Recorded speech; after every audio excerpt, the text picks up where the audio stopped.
Good morning, Cullman. Thank you for joining us on Cullman Today. I'm your host, Christine Wiggins, and today's Tuesday, January 20th.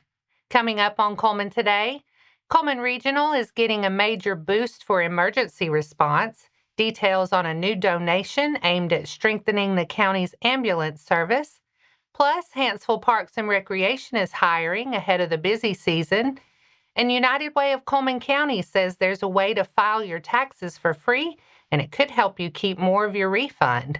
All of this plus sports, weather, and more. Now let's take a closer look at the top stories happening in Cullman today. Cullman Regional Medical Center announced a $150,000 donation from the Cullman Regional Foundation Board of Trustees to support CEMS ambulance services. Hospital officials said the funds will help purchase a new ambulance to strengthen emergency medical response across Cullman County. Cullman Regional's ambulance service is the county's only provider, covering nearly 750 square miles and responding to almost 20,000 calls each year. Leaders said keeping ambulances reliable and up to date is critical to meeting that demand and maintaining consistent patient care. The Foundation's Board of Trustees presented the check to Charna Brown, Chief Nursing Officer at Cullman Regional Medical Center, during a recent presentation.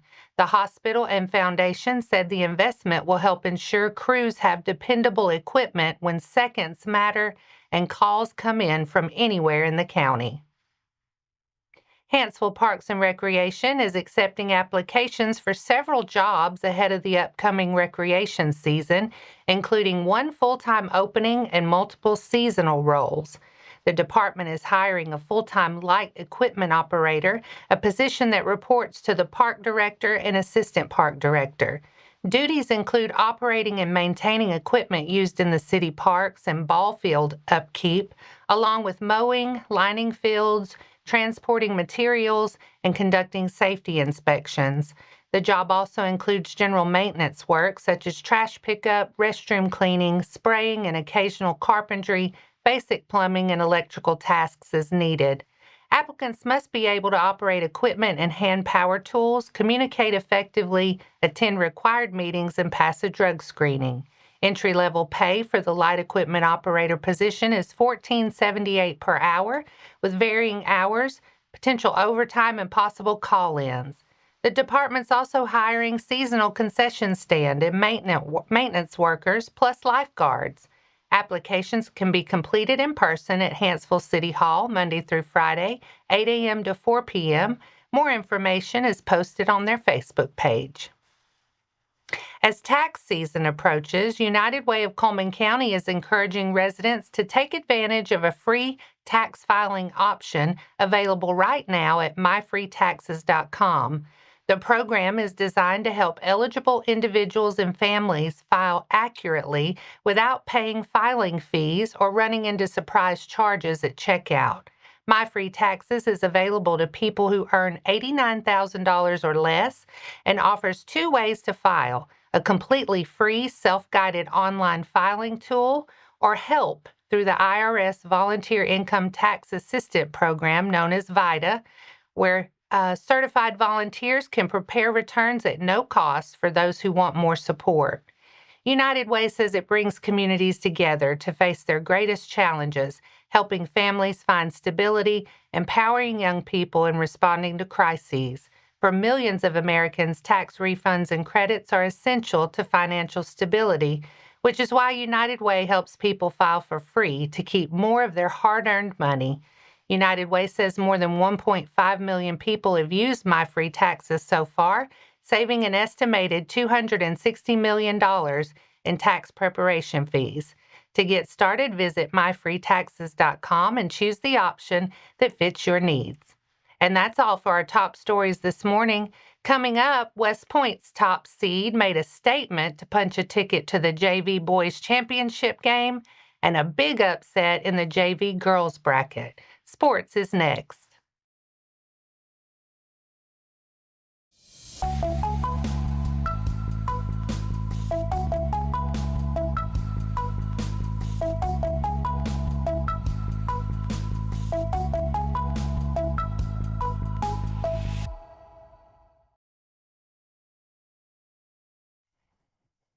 Welcome back. The Cullman County basketball tournament kicked off this week and featured no drama for the JV boys top seed. West Point jumped on number 5 Cold Springs early, winning 79-29 to punch a ticket to the JV boys championship. The Warriors dominated the first quarter, racing to a 20-zip lead and stayed in control the rest of the way. Cold Springs got a scoring spark from Jackson Smith, but couldn't slow West Point's run in the third and fourth quarters. Levi Stedman led West Point with 16 points, 9 rebounds, and 2 blocks. Smith paced Cold Springs with 14 points. The Warriors will play the Raiders in the championship game on Saturday at 3:30. In the Fairview-Good Hope game, with Fairview clinging to a 1-point lead late in the third, Good Hope's Webb Buchanan took over. He buried a deep three, then stole the inbound and went coast to coast, sparking a scoring burst that flipped the game for good. Buchanan knocked down multiple long-range shots during the run as Fairview cooled off, and the Raiders carried the momentum into the fourth. Good Hope closed it out at the free throw line to upset number 2 Fairview 49-38 and advance to the JV Boys Championship against top-seeded West Point. Holly Pond opened the county tournament with a major JV girls upset, knocking off top-seeded Fairview 39-29 to reach the championship. The Lady Broncos controlled the paint, building a 16-7 halftime lead. Fairview made a push in the third with pressured defense and cut it to 3, but Holly Pond answered with key baskets and steady ball movement. Albright sealed it at the line late as the Lady Broncos held on. Hartline led Holly Pond with 14 points, and Albright added 12 points and 15 rebounds. Fairview was paced by Aislinn Cruz with 18 points. Cold Springs is headed to the JV Girls Championship after a 43-31 win over Good Hope in Monday's semifinal. The Lady Eagles built momentum late in the first quarter and kept the Lady Raiders at arm's length the rest of the way. Zoe Miller led Cold Springs with 11 points. Good Hope was paced by Riley Lansford and Gracie Garman with 10 points apiece. Cold Springs will face 5th-seeded Holly Pond for the JV Girls title Saturday at 2. Number 2 Vinemont pulled away from number 7 Hanceville in the tournament's first varsity girls matchup, rolling to a 66-34 win to reach the semifinals. The Lady Bulldogs led 14-11 after 1, but Vinemont exploded in the second quarter to take a 36-20 lead into the break. Hanceville trimmed it to 36-26 early in the third, but Vinemont answered and cruised home. Reagan Robinson led with 24 points. Vinemont plays Friday at 5:15. Number 4 Holly Pond defeated number 5 Good Hope 60-42 behind a huge game from center Coed Albright, who scored 17 points and added 9 rebounds, 2 assists, and 3 blocks. He capped the night off with 2 straight slam dunks and will lead the Broncos into Friday's matchup with number 1 seed Cold Springs.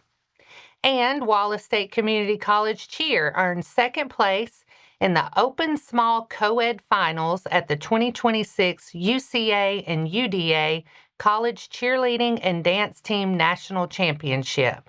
The competition was held last weekend at Walt Disney World in Orlando. College President Dr. Vicki Karlowicz praised the team for the finish. And that wraps up sports for today. Coming up next, Cullman High soccer supporters can swap the usual Friday night plans for a casino-style fundraiser, food, games, and live auction, all benefiting Bearcat Soccer.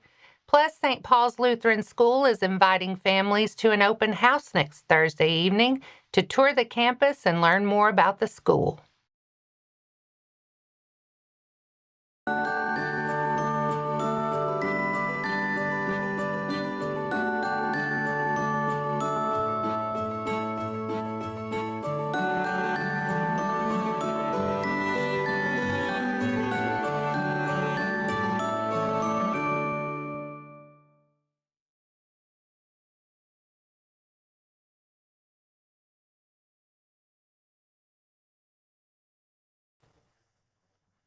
Welcome back.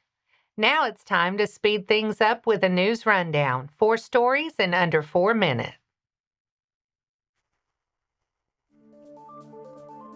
Pokémon cards have been around since the mid-1990s, and the hobby has picked up new momentum in recent years, fueled in part by Pokémon Go and renewed interest in finding rare cards.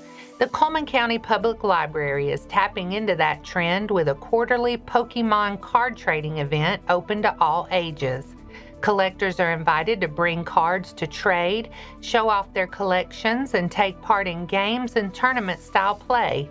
At the most recent event on January 10th, the library drew nearly 20 participants and also hosted a Pokémon scavenger hunt. Library officials say there's been interest in holding events more often, but no changes are scheduled right now. The next trading event is expected this summer, with details to be announced. For information or to donate cards, email screekmore@cullmanlib.org. Patsy Haywood is turning a lifelong talent into a home-based business in Cullman with Patsy's Alterations. A former nurse, Haywood learned sewing early from her grandmother and advanced quickly, taking on more challenging projects in middle school home economics. By high school, she was already doing alterations professionally, working at Parisian and building the skills she still uses today.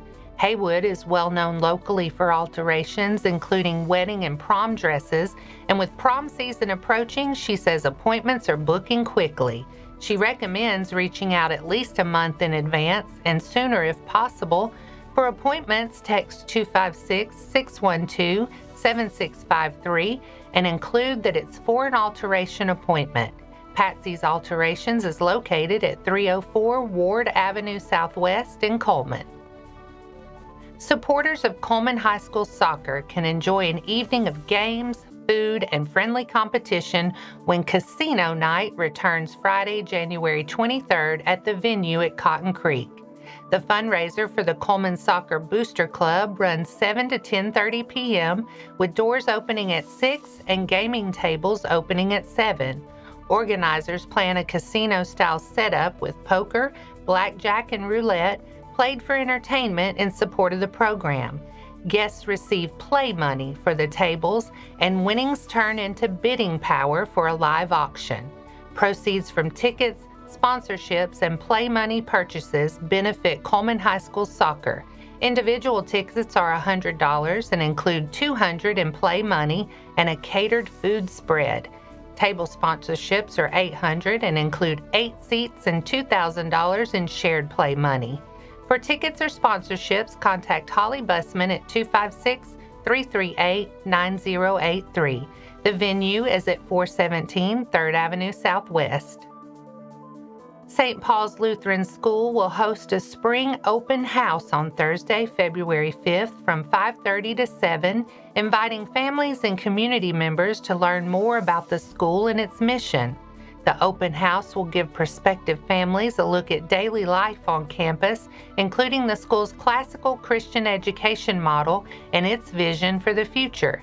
Guests can tour the building, meet faculty and staff, and see the learning environment students experience each day. The event is open to both current families and those considering St. Paul's for the first time. St. Paul's Lutheran School serves children from age 3 through 6th grade, focusing on academics, spiritual formation, and character development in a Christ-centered setting. The open house will be held in the school gymnasium. For more information, call 256-734-6580 or visit stpaulscullman.com. The school is located at 510 3rd Avenue Southeast in Cullman. And that's your 4 stories in under 4 minutes. Now for a quick break before we look at the weather and pay our respects with obituaries. I'll be right back after this quick message.